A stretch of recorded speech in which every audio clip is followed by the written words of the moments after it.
Hello, you're listening to Recalibrate and Go, a podcast brought to you by Aptude. I'm your host, Michael Foster. One of these days, I'm going to have to get somebody else to introduce me. Maybe after all this craziness is done with. Welcome back to Recalibrate and Go. Today we talk with Nagendra Roy. Now, who's Nagendra Roy, you might ask? Well, he works with us here at Aptude. He does project portfolio management, and he did something really extraordinary with the Fulton County Schools out in Georgia. This is part one of a two-part conversation. We ask him what he did, how he did it, and what were the results. It's very cool. You're going to want to stick around and listen. Calibrate and Go, talking to Nagendra Roy right now. It's good that we have all these smart people we talk to. It's also even better when the smart people actually work with you. Nagendra, thank you so much. How you doing? I'm doing good, Mike. How are you doing?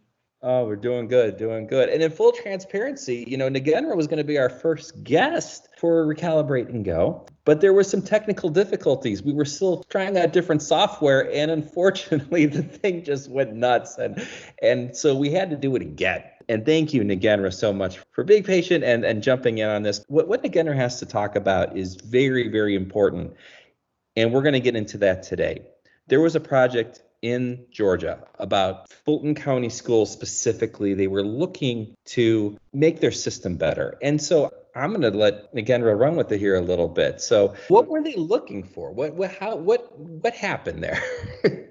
Actually, as they were in the education industry, or they are the largest school district in Georgia, and they're like Fulton County schools, and they have pretty good PMO, and they have concurrent at the same time probably around 30 projects going on for them, and they were doing all these efforts in terms of project management and project program management office per se, in and using different tools. So that's where they were having little challenge, and they were also doing their all type of budget management and everything in Excel and different tools.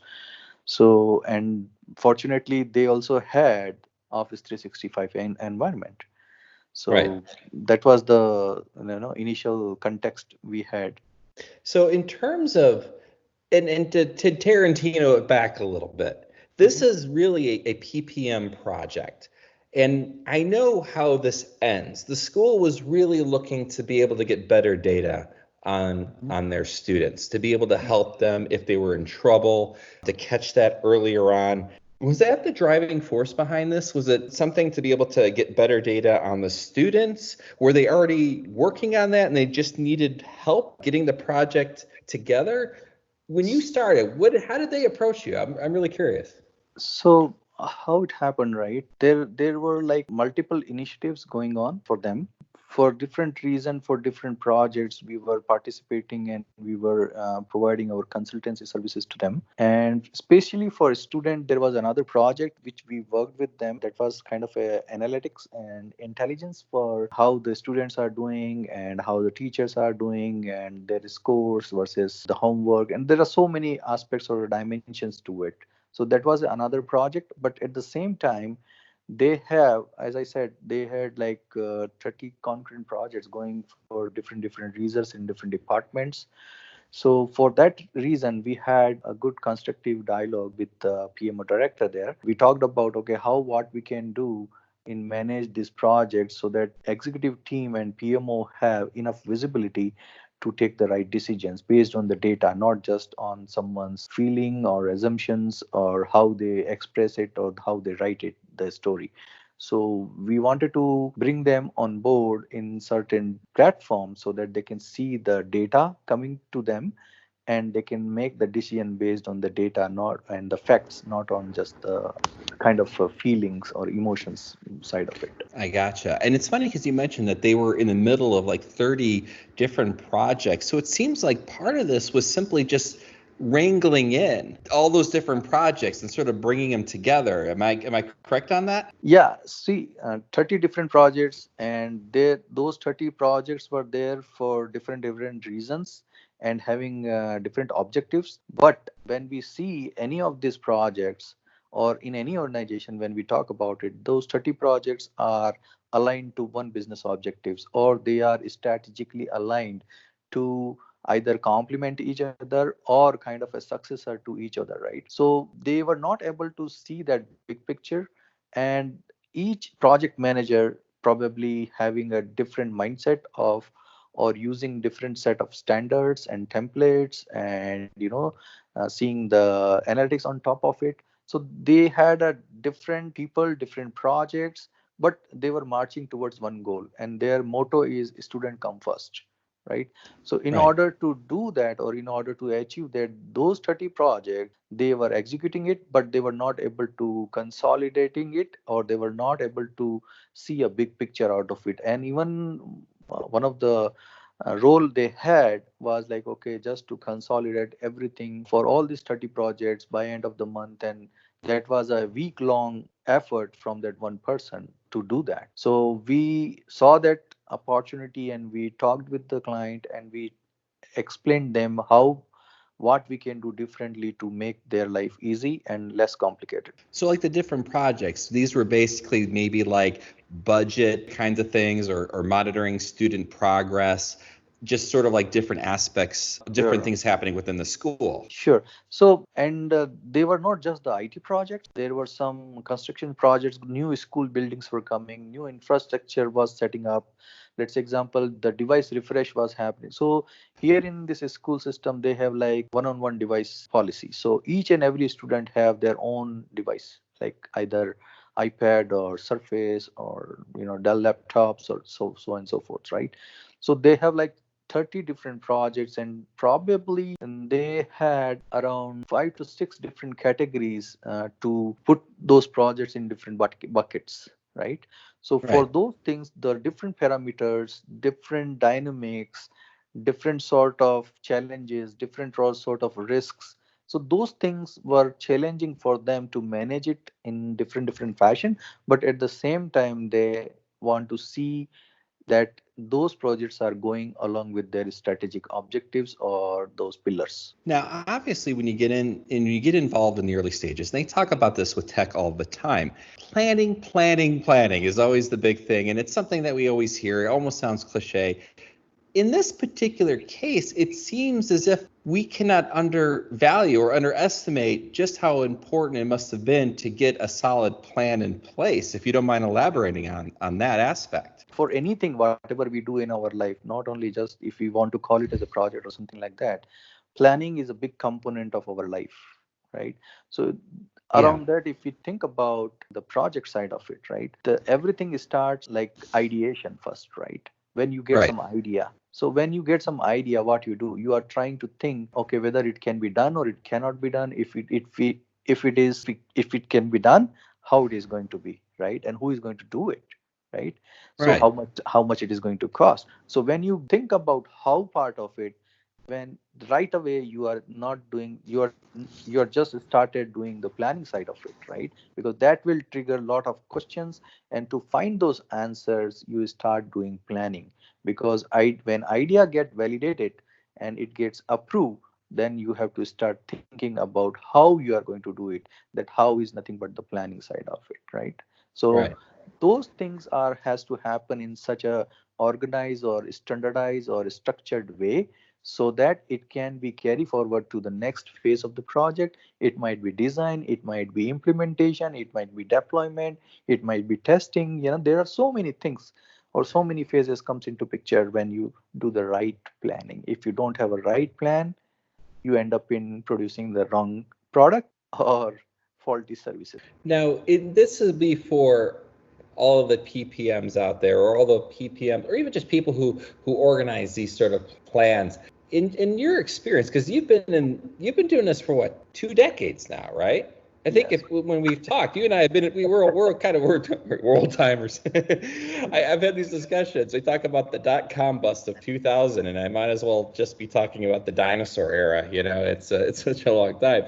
What do you find in general, and not necessarily with Fulton County, what parts of that early planning phase, or just even in the beginning phases when you're starting to provide a solution, is there any particular facets that just sort of get overlooked? Is there any advice you can Oh, give to a newer project manager that's like getting their So feet wet?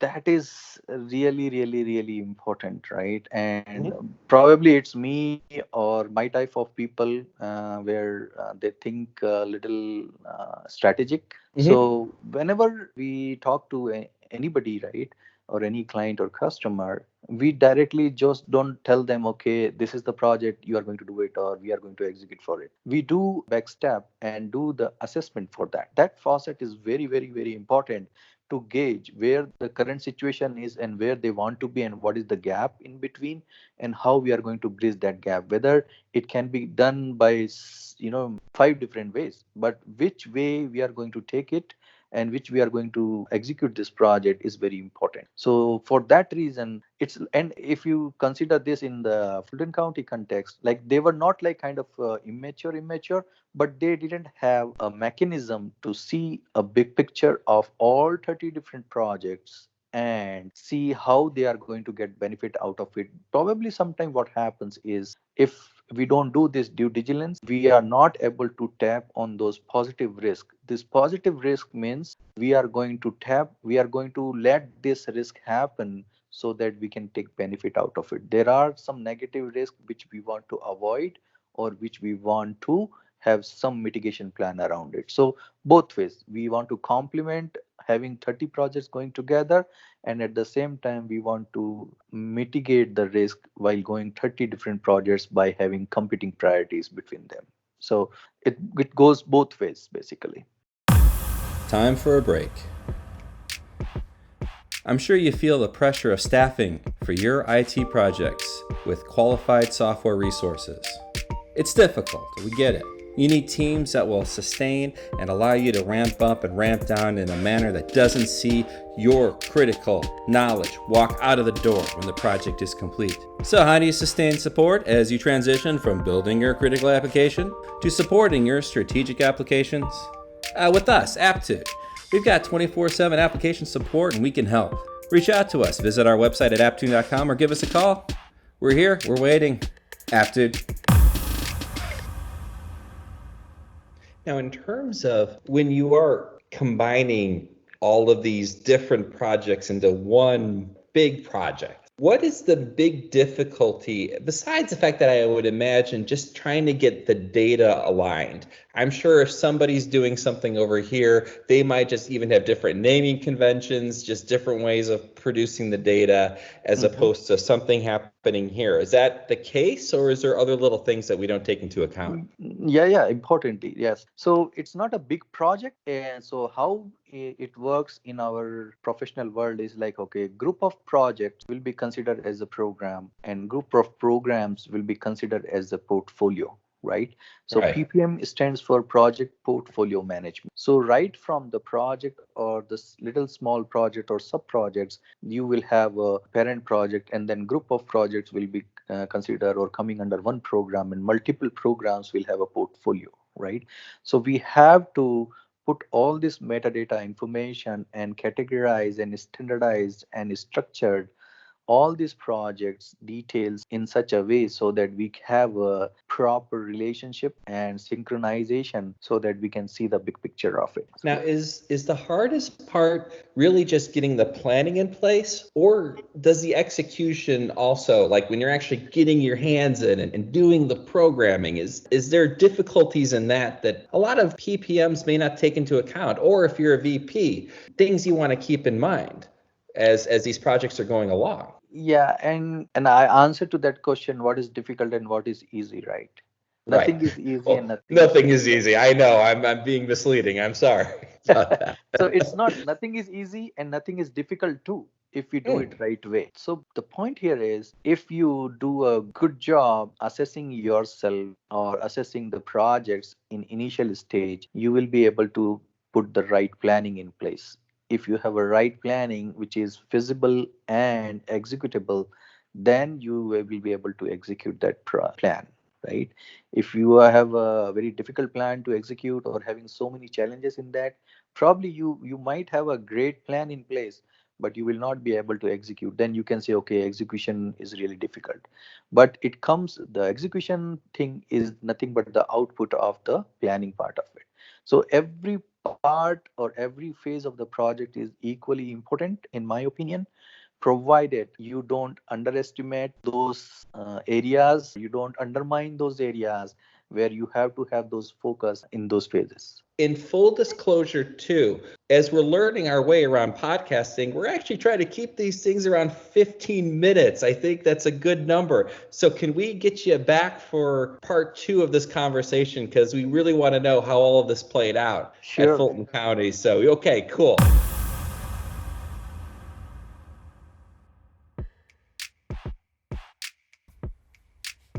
Nothing is easy. Nothing is difficult either. I love Nagendra's approach towards projects and towards life. I hope you enjoyed listening. Part 2 of our interview with Nagendra Roy is coming up in a little bit. Be sure to subscribe to our podcast. Visit our website at aptude.com. We are everywhere now. You can find us on Apple, on Stitcher, on Spotify, on TuneIn. You're going to just keep stumbling across the internet, and there we are. So I'm not worried that you're not going to subscribe, but you should subscribe anyway.